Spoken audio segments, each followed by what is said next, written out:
Hello दोस्तों, आज हम राष्ट्रपति के कुछ संवैधानिक कानून को पढ़ने वाले हैं।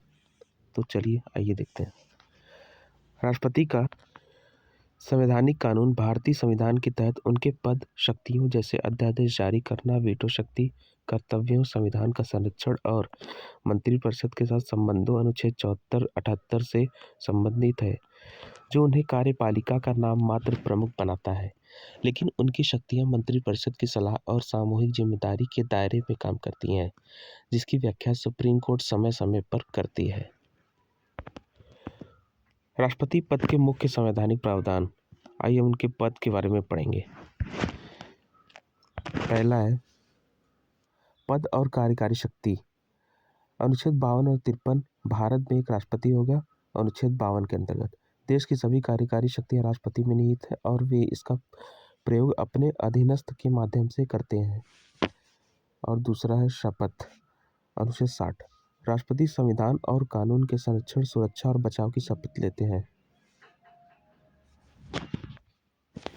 तीसरा है योग्यता।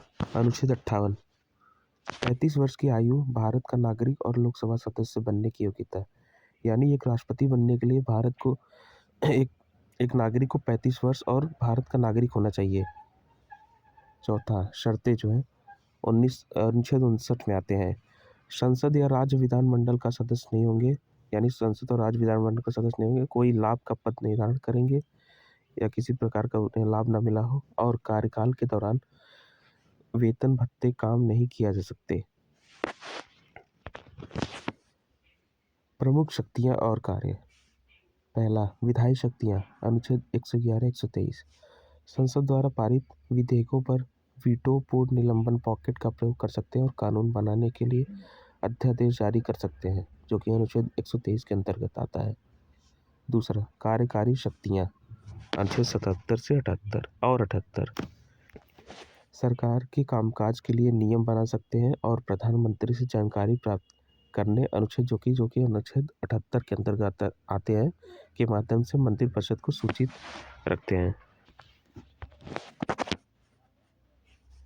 तीसरा राष्ट्रपति शासन। अनुच्छेद 356 और 365 के अंतर्गत आते हैं।